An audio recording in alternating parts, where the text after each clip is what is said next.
Hey there, outdoor enthusiasts. This is HuntNerd, your source for water cooler wisdom and all the latest news from the world of hunting, fishing, shooting, and the outdoors.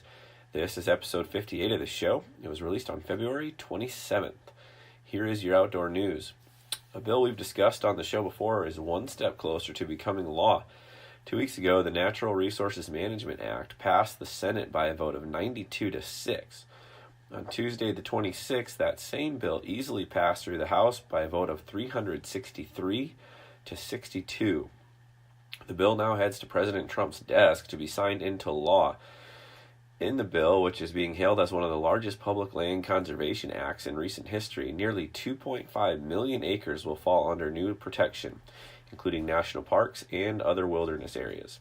Another win is the permanent reauthorization for the Land and Water Conservation Fund, which has touched nearly every county in the United States at some point.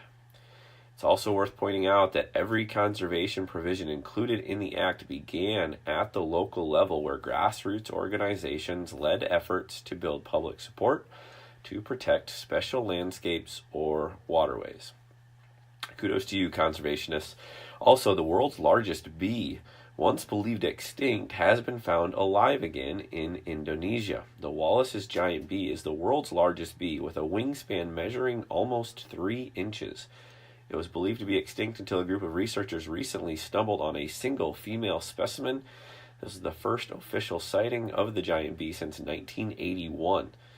For reference, the large black wasp-like insect is said to be the size roughly of an adult thumb and has impressive jaws. Conservation efforts are already in the works to save the species and recover population. And the world's oldest known wild bird, the Laysan albatross named Wisdom, recently became a mother for the 31st time. Wisdom was banded as an adult by U.S. Fish and Wildlife officials back in 1956. While her age is unknown exactly, researchers say she is at least 68 years old and has raised over 31 separate chicks. The Laysan albatross, known to many as a seagull, mate for life and lay only one egg per year. Both parents take turns incubating the eggs over a period that lasts around 7 months. And finally, officials with the Iowa Department of Natural Resources are concerned that a recent winter storm will wreak havoc on the state's pheasant and quail population.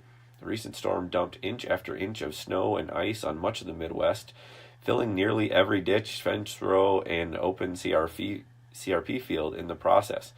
This likely spells trouble for pheasant and quail, who are struggling to find food. Landowners who are managing for pheasant and quail are encouraged to plant food plots as part of their strategy. One agent with the DNR for Iowa suggested this was the toughest winter they've seen since the winter of 2013 and 2014. That's your outdoor news for today. This is the professor at HuntNerd reminding you, if you're going to hunt, hunt smart.